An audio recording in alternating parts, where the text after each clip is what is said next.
In today's video, I'm going to teach you how to allow anyone to upload files to your Google Drive folder. Fix today here, let's begin. First, go to the Google Drive website and make sure you're already logged into your account.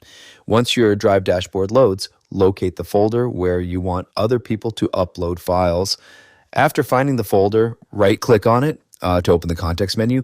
From the options that appear, select Share, then click Share again. This will open the sharing settings window where you can control who has access to the folder.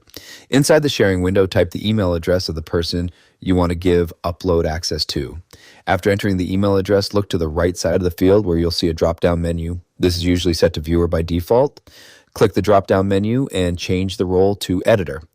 Giving someone editor access allows them to upload files, edit files, and manage content inside that folder. Before sending the invitation, make sure the Notify People box is checked so the person receives an email notification with the invitation link. Once everything looks correct, click Send.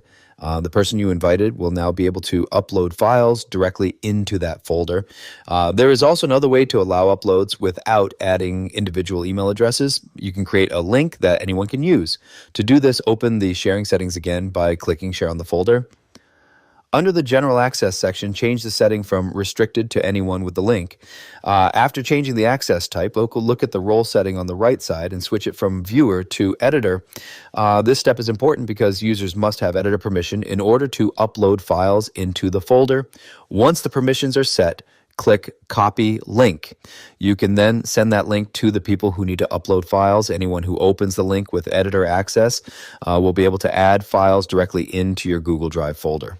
That's it for this tutorial. If you have any questions or suggestions, feel free to leave a comment down below. If you'd like to see more videos like this, the subscribe button is free and helps support the channel so I can keep making helpful tutorials for you. I'll see you in the next video.